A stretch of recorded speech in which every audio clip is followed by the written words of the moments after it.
বদর যুদ্ধে যদি কোরআন পুড়িয়ে দেওয়ার পরে পরবর্তীতে সেই যুদ্ধের পরে 27 জন শয়তান মিলে লেখে, তাহলে কি সেই সময় হযরত মুহাম্মদ সাল্লাল্লাহু আলাইহি ওয়াসাল্লাম হায়াতে ছিলেন না, জীবিত ছিলেন না? এইটাও কি অসীম সরকারের বিবেকে কথাটা আসেনি, তার বিবেক নাড়া দেয়নি? এরকম একটা দেশে যেখানে সংবিধানের শপথ করে সকলকে এমএলএ হতে হয়, এমপি হতে হয়, সেই সংবিধানের শপথ করা ব্যক্তি যদি এই ধরনের ভুল কথা বলে, অশালীন অযৌক্তিক কথা বলে, সংবিধান বিরুদ্ধ কথা বলে, তাদের বিরুদ্ধে আমাদের সাংবিধানিক পদক্ষেপ নেওয়াটাই বাঞ্ছনীয়। আজকে আমরা হাওড়া জেলা জমিয়ত উলামায়ে হিন্দের পক্ষ থেকে হাওড়া জেলার প্রায় প্রত্যেকটা থানাতেই আমরা বর্তমানে পশ্চিমবাংলার একজন বিজেপি বিধায়ক, নদিয়ার হরিণঘাটার সম্ভবত, তার নাম অসীম সরকার, যে ব্যক্তি আমাদের ধর্মগ্রন্থ কোরআনে কারিমের বিরুদ্ধে কুরুচিকর এবং অশালীন মন্তব্য করেছে।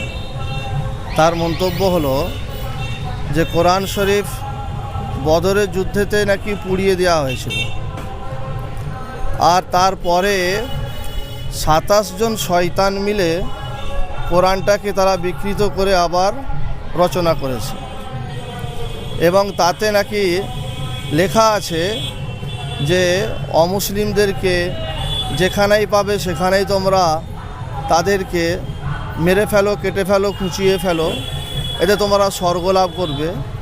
এই ধরনের সে নিজের তরফ থেকে কোরআনের নামে অপবাদ দিয়েছে।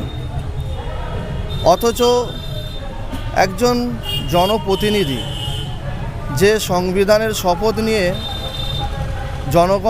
জনগণের প্রতিনিধিত্ব করছে, তার এতটুকুও জ্ঞান নেই, বোধগম্য নেই যে আমি যেই ধর্মগ্রন্থের বিষয়ে এই অশালীন মন্তব্য করছি, সেই ধর্মগ্রন্থকে তার মাতৃভূমির, বিশেষ করে পশ্চিমবাংলার যারা মনীষী এখানে ছিলেন, রবীন্দ্রনাথ ঠাকুর থেকে শুরু করে আপনার নেতাজি সুভাষচন্দ্র বোস থেকে শুরু করে স্বামী বিবেকানন্দ থেকে শুরু করে বিদ্যাসাগর থেকে শুরু করে বাংলার সকল মনীষী কোরআন মাজিদকে তারা শ্রদ্ধা জানিয়েছেন, সম্মান জানিয়েছেন। আর এ অসীম সরকার তাদের থেকেও অনেক বড় মনীষী জন্ম নিয়েছে। এটাই আমাদেরকে বুঝতে হবে যে তারা পূর্বেকার সমস্ত মনীষীরা যারা অত্যন্ত শ্রদ্ধার পাত্র সারা ভারতবাসীর কাছে, তারা কোরআনের বিষয়ে এরকম কোনো গবেষণা করে কিছুই পেল না। আর অসীম সরকার যে গান বাজনা করে ভিক্ষা করে খেয়ে বেড়াতো, সে এইটা পেয়ে গিয়েছে। আমি তাকে প্রশ্ন করতে চাই যে কোরআন মাজিদ যদি বদরের যুদ্ধে পুড়িয়ে দেওয়া হয়ে থাকে তার কথা অনুযায়ী, তাহলে আমি তাকে বলবো যে বদরের যুদ্ধ তো যেই সময় ঘটেছিল তখন হযরত মুহাম্মদ সাল্লাল্লাহু আলাইহি ওয়াসাল্লাম পৃথিবীতে জীবিত ছিলেন। তারপরেও তিনি প্রায় 10 বৎসরেরও অধিক তিনি পৃথিবীতে হায়াতে ছিলেন। কোরআন তখনও অবতীর্ণ হচ্ছে, এবং কোরআনের সর্বশেষ আয়াত অবতীর্ণ হয়েছিল আল ইয়াউমা আকমালতু লাকুম দীনাকুম, যা আমি আপনার দিনকে অর্থাৎ ধর্মের বিধানকে আমি সম্পূর্ণ করে দিলাম।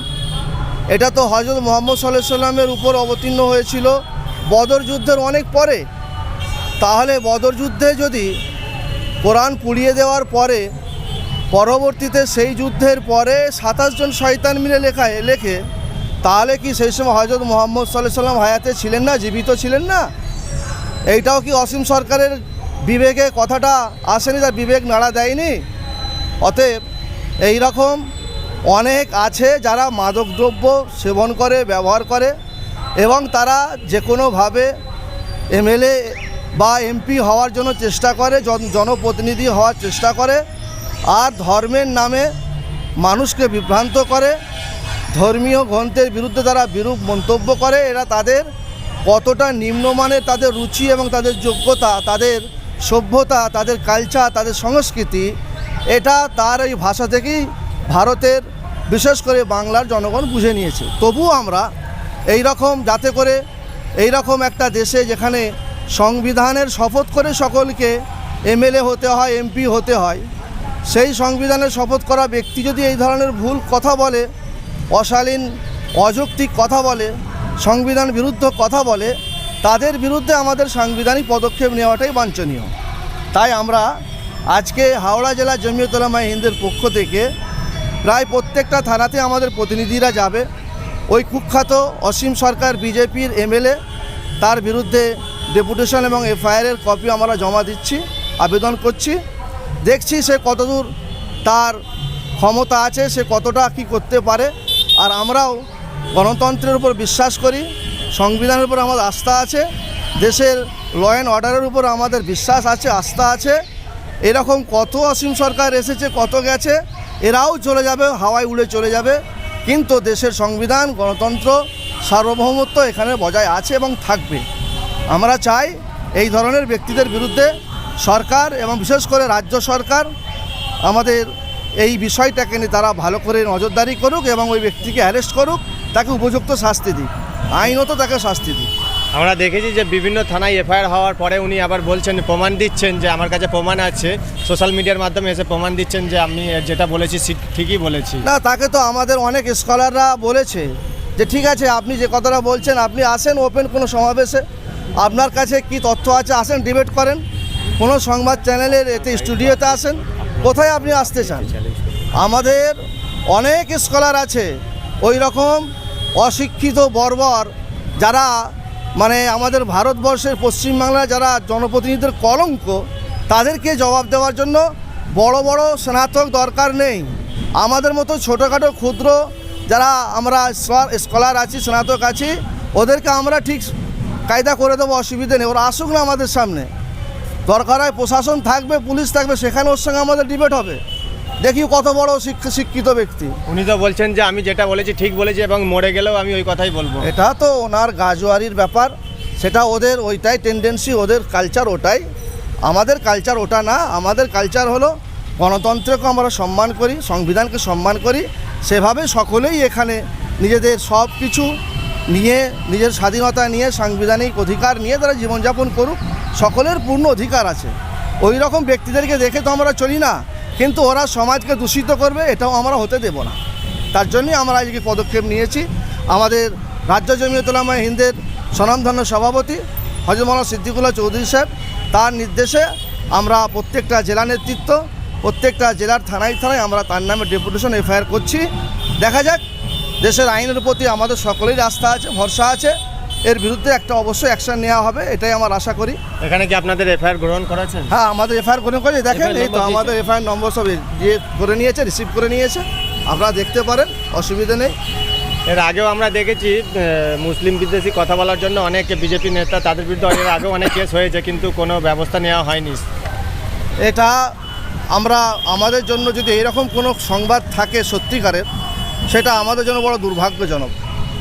ভারতবর্ষের চিরাচরিত যে সেকুলারিজম, এখানে যে ধর্মনিরপেক্ষতা, এটা আমরা আমাদের জন্মর আগে থেকে আমাদের যারা দাদা পরদাদা ছিলেন তাদের মুখ থেকে আমরা শুনে এসেছি যে এখানে পাশাপাশি হিন্দু মুসলমান হাজার হাজার বছর থেকে বসবাস করে আসছে, কারোর সঙ্গে কারোর কখনো মনোমালিন্য হয়নি, ঝগড়া হয়নি, একে অপরের সমস্ত অনুষ্ঠানে উৎসবে একত্রিত হয়, তারা একে অপরের সঙ্গে সব কিছু সম্পর্ক বজায় রাখে। এরা আজকে এসেছে এইসব হিন্দু মুসলমান মন্দির মসজিদ করে বিভাজন করে রাজনীতির রুটি শেখবে বলে, এটা ভারতের মুসলমান জানে, বাংলার মুসলমানরা জানে, খুব সজাগ সচেতন। আশা করি তাদের ওই ফাঁদে কেউ পা দেবে। সরকারকে আমি বলতে চাই যে কোরআন আজ থেকে 1400 বছর পূর্বে অবতীর্ণ, কোরআনের স্টাডি হচ্ছে, গবেষণা হচ্ছে, কোরআন নিয়ে রিসার্চ করা হচ্ছে। বহু গবেষক এসেছে যারা কোরআনের বিরুদ্ধচারণ করেছে, পরে তারাই আবার কোরআনকে গ্রহণ করেছে। তো ওয়াসিম সরকারের এই যে প্রশ্ন রয়েছে, এই প্রশ্ন আজকের না, এর আগে এ প্রশ্ন হয়েছে, আর বহু রকমভাবে বহু মানুষ, বহু মনীষী এর উত্তর দিয়ে গেছে। উনিও জানে এর উত্তর রয়েছে, এবং উনি যেটা বলছে সেটাও জানে যে আমি ভুল বলছি। ওনার একমাত্র উদ্দেশ্য পশ্চিমবঙ্গের মধ্যে সাম্প্রদায়িক বিদ্বেষ ছড়ানো, হিন্দু মুসলমানে দাঙ্গা বাঁধানো। তাই আমরা সজাগ সচেতন আমার মুসলিম ভাইদের কাছে আবেদন, আপনারা খুব শান্তভাবে এবং এই সব চক্রান্তের আমাদের শিকার না হয়ে এর মোকাবেলা করতে হবে। আর অসীমবাবু কোরআন সম্পর্কে যে কথা বলেছে, আমি ওনাকে ওপেন চ্যালেঞ্জ করছি, যে কোনো সময় আপনি আমাদেরকে জানাবেন, আমরা আপনার সঙ্গে প্রকাশ্যে ডিবেটে বসতে চাই এবং কোরআনের ব্যাপারে আপনার যে প্রশ্ন রয়েছে তার সমস্ত উত্তর আমরা দিতে প্রস্তুত। আপনার সমস্ত এলিগেশন কোরআন সম্পর্কে আপনার সমস্ত কথা ভুল, এটা কোরআনের সঠিক ব্যাখ্যা নয়। আমরা চাই তার দৃষ্টান্তমূলক শাস্তি হোক, সরকার তাকে অ্যারেস্ট করে দৃষ্টান্তমূলক শাস্তি হোক আমরা দেখতে চাই। যেভাবে বিভ্রান্তিময় শোনাচ্ছে, উস্কানির বক্তব্য দিচ্ছে, তাতে বাংলায় সাম্প্রদায়িক সম্প্রীতির বীজ বপন করছে এই সমস্ত লোকেরা। এবং শুধু ওই নয়, এর আগে অর্জুন সিংহ বলেছে কোরআনের নাকি লেখা আছে ধর্ষণ করা হোক। কোথায় পেয়েছে ওরা? আমরা চাই ওদের উপযুক্ত শাস্তি দেওয়া হোক, ওদের প্রমাণ করুক আমাদের কই এসে স্কলাররা। মানে স্যার বললেন আমাদের স্কলার রেডি আছে, ওনারা আসুক, আমাদের চ্যানেলে আসুক, ওনারা বলুক যে আমরাও চাই শাস্তি হোক ওনার ঘরে। আপনার নাম? আমার নাম মুফতি অসীমুল বারী। আমি হাওড়া জেলা জমিয়তুল উলামা হিন্দের প্রেসিডেন্ট এবং হাওড়া জেলা জমিয়তুল উলামা হিন্দের ভাইস প্রেসিডেন্ট মৌলানা মুসা কালিমুল্লাহ কাসিমি সাহেব, শালুকপাড়া মাদ্রাসা আশরাফুল উলুমের ইনি প্রিন্সিপাল, ইনিও আমার সঙ্গে আছেন। ইনি বাগনান ব্লক 2 এর সেক্রেটারি মাস্টার রফিক সাহেব এবং বাগনান ব্লক 1 এর প্রেসিডেন্ট হাফেজ আমানত সাহেব রয়েছেন আমাদের সঙ্গে, এবং আমাদের এই বাগনানের সমস্ত আমাদের জমিয়তের সাংগঠনিক কর্মীরা রয়েছে। আমরা প্রশাসনিকভাবে যেটা আমাদের করণীয় সেটা আমরা করছি।